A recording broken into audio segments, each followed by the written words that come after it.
روس جا چکا تھا، افغانستان خاموش ہو چکا تھا، لیکن ایک جنگ ابھی باقی تھی۔ یہ جنگ اسلحے کی جنگ نہیں تھی، یہ جنگ تھی طاقت اور پالیسیز کی جنگ، اور اس جنگ کا نشانہ بننے جا رہا تھا اسامہ بن لادن۔ جی ہاں، وہی اسامہ بن لادن جس کی زندگی نے روس کے افغانستان سے جانے کے بعد ایک نیا اور خطرناک موڑ لیا۔ اب وہ اپنے مجاہد ساتھیوں کے لیے ایک ہیرو تھا، لیکن عالمی طاقتوں کے لیے ایک دشمن بن چکا تھا۔ سوچنے کی بات ہے، جو شخص کل تک روس کے خلاف لڑنے والا ایک اتحادی تھا، آج عالمی برادری کی آنکھوں میں کھٹکنے کیوں لگا تھا؟ آج عالمی طاقتوں کے لیے ایک دشمن کیوں بن گیا تھا؟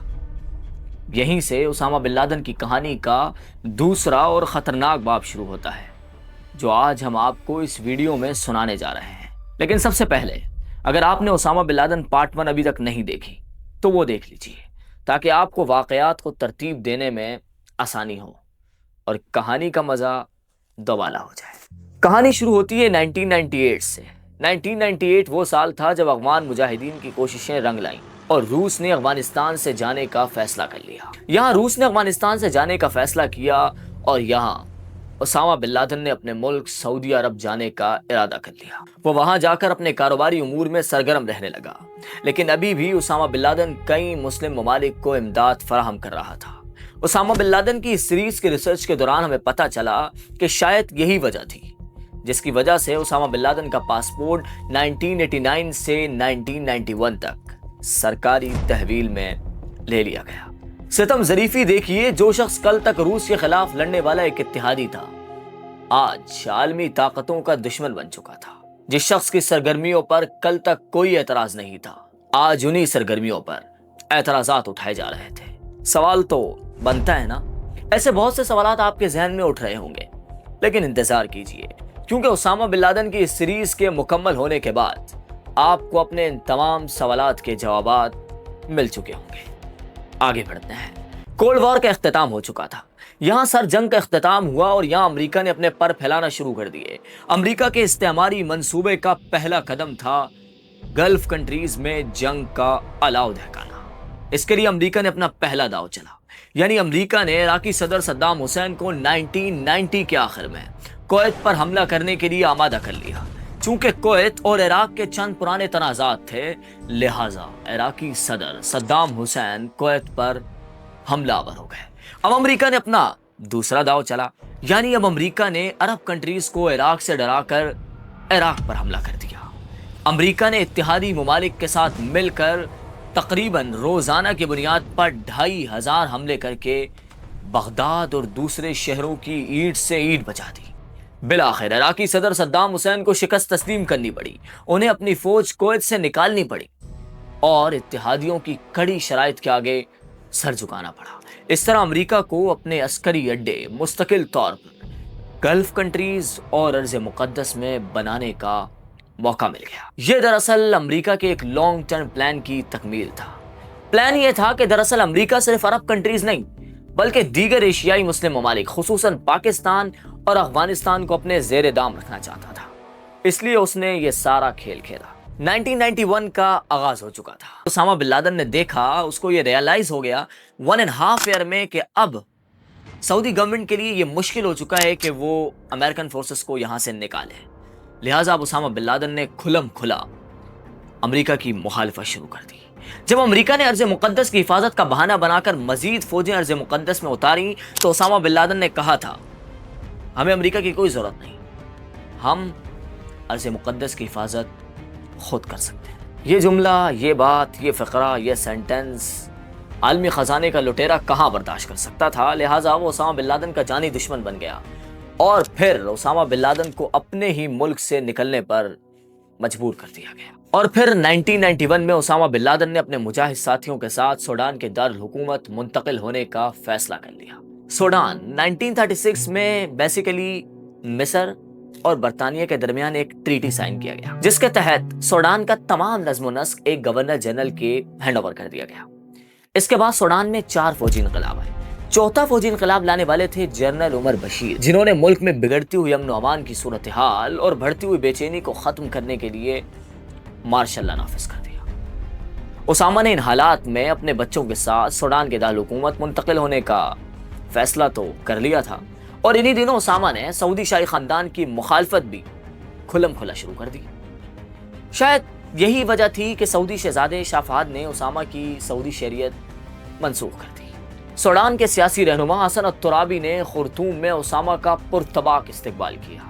अभी जनरल उमर बशीर को फौजी इनकलाब के जरिए सूडान की हुकूमत संभाले सिर्फ 2 बरस गुजरे थे और हसन अत-तुराबी का इंटरनेशनल इस्लामिक फ्रंट फौजी हुकूमत का हामी था। दरअसल सीन ये था कि उसामा बिन लादेन ने दीगर ग्रुप्स के साथ मिलकर सूडान में पहले ही मुतादिद कारोबारी मंसूबों का आगाज कर दिया था। उन्होंने हिजरा कंस्ट्रक्शन एंड डेवलपमेंट कंपनी की बुनियाद रखी। वातिउल अतीक नामी कंपनी ने ज़री आलात की बरामदात का कारोबार संभाल लिया। असमल मुबारक नामी कंपनी ने जहां मशरिकी सूडान में एग्रीकल्चर पर्पस के लिए जमीनें खरीदना शुरू की, वहीं खुर्तूम के करीब भी बहुत सी जमीनें खरीदी। उसामा ने दीगर सरमायाकारों के साथ मिलकर सूद से पाक बैंकारी फराहम करने के लिए अशमल इस्लामिक बैंक की बुनियाद रखी और बाज़ ज़राए के मुताबिक उसामा ने खुद यानी अपने ज़ाती $5 करोड़ की सरमायाकारी की। उसामा ने तामीराती मंसूबों के जरिए सूडान की तबाहाल मईशत को सहारा देने के साथ साथ तवानाई के बहरान की जद में रहने वाले इस मुल्क के लिए आलमी मार्केट से सस्ती कीमत पर तेल भी खरीदा। अमेरिका उसामा बिन लादेन को नहीं बर्दाश्त कर सकता था और फिर सूडान के जनरल उमर बशीर पर 1995 में शदीद दबाव आया कि उसामा बिन लादेन को सूडान से निकाला जाए। जनरल उमर बशीर ने उसामा बिन लादेन के सामने हाथ जोड़ लिए। हम आपकी खिदमत का एतराफ़ तो करते हैं, लेकिन आपको सूडान में मजीद नहीं रख सकते। और फिर 1996 के मौसम गर्मा में उसामा बिन लादेन अफगानिस्तान पहुंच गया। जब उसामा बिन लादेन जलालाबाद पहुंचा तो उसके जलालाबाद पहुंचने से पहले ही रब्बानी हुकूमत ने अमरीकियों के साथ एक मुआहिदा कर लिया था। मुआहिदे के मुताबिक 2 अमरीकी तैयारों ने जलालाबाद आना था और उसामा बिन लादेन को अमरीकी तैयारों के हैंड ओवर कर दिया जाना था। लेकिन उसामा बिन लादेन को इस मुआहिदे का इल्म हो गया और उसको इल्म हुआ उस वक्त तालिबान के हामी कमांडर इंजीनियर महमूद शहीद और उस्ताद नूर साज शहीद के जरिए, जिन्होंने जलालाबाद एयरपोर्ट पर कब्जा कर लिया। उन्होंने कहा उसामा बिन लादेन की हिफाजत हम खुद करेंगे और अगर कोई अमरीकी तैयारा आया तो उसको उतरने नहीं दिया जाएगा। बाद में इन्हीं कमांडर्स को तालिबान की हिमायत की पादाश में शहीद कर दिया गया। जलालाबाद ये वही शहर है जो 1560 में मुगल बादशाह जलालुद्दीन अकबर ने अपने नाम से आबाद किया था। ये शहर तालिबान दौरे हुकूमत में खास अहमियत का हामिल रहा। जोग्राफियाई एतबार से जलालाबाद पेशावर से काबुल जाने वाली एक अहम और मरकजी शाहराह पर वाक़ है। उसामा बिन लादेन मुतअद्दिद बार यहीं रूपोश भी हुआ। उसामा बिन लादेन जैसे ही अफगानिस्तान आया, उसने अपने मुजाहिद साथियों के साथ अफगानिस्तान की तामीर और तरक्की में बढ़ चढ़कर हिस्सा लिया। उसने मुख्तलिफ मजलूम अफगान खानदानों की मदद भी की। 2 मरतबा उसामा बिन लादेन को अगवा करने की कोशिश की गई। एक मरतबा 1997 में अफगान सरहद के करीब कुछ किराए के एजेंट्स ने अगवा करना चाहा और दूसरी मरतबा उस वक्त जब उसामा बिन लादेन के घर पर हमला करने के लिए मुकम्मल कमांडो ऑपरेशन की तैयारी कर ली गई। लेकिन दोनों मरतबा उसामा बिन लादेन बच निकला।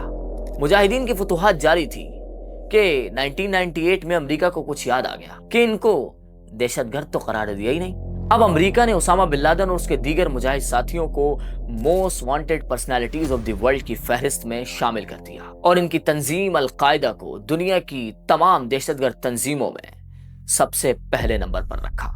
दरअसल अमेरिका अल-कायदा को दहशतगर्द तंजीम करार देते हुए इसराइल और भारत की दीगर दहशतगर्द तंजीमों को, जो इससे ज्यादा दहशत फैलाती हैं, भूल चुका था। क्योंकि खेल होता है ताकत का। आपको मलका का वो मकूला तो याद होगा जब उसने राजदान को कत्ल करवाते हुए कहा था, ताकत ताकत होती है। और फिर 1998 में अमेरिका ने बहर अरब में मौजूद अपने बहरी बेड़े के जरिए मेहरान शाह के करीब उसामा बिन लादेन के मरकज पर क्रूज मिसाइल बरसाए। इसी दौरान इसी रात को सूडान और अफगानिस्तान में मुजाहिदीन के दीगर ठिकानों पर भी हमला किया गया, लेकिन उसामा बिन लादेन बच निकलने में कामयाब हो गया। इसके बाद एक ऐसा वाकया दुनिया में रहनुमा हुआ जिसने पूरी दुनिया को वर्ता हैरत में मुब्तला कर दिया। एक ऐसा वाकया जिसकी वजह से पूरी दुनिया की मईशत बैठ गई, पूरी दुनिया की स्टॉक मार्केट्स बंद हो गई, जिसके 100 दिन बाद भी शहर से धुआं खत्म नहीं हुआ था, जिसकी तबाही को खत्म करने के लिए $1 बिलियन रिक्वायर्ड थे। आखिर ये कौन सा वाकया था? ये वाकया हम आपको सुनाएंगे अगली किस्त में। तब तक के लिए आपने अभी तक दास्तान को सब्सक्राइब नहीं किया तो सब्सक्राइब कर लीजिए। शुक्रिया।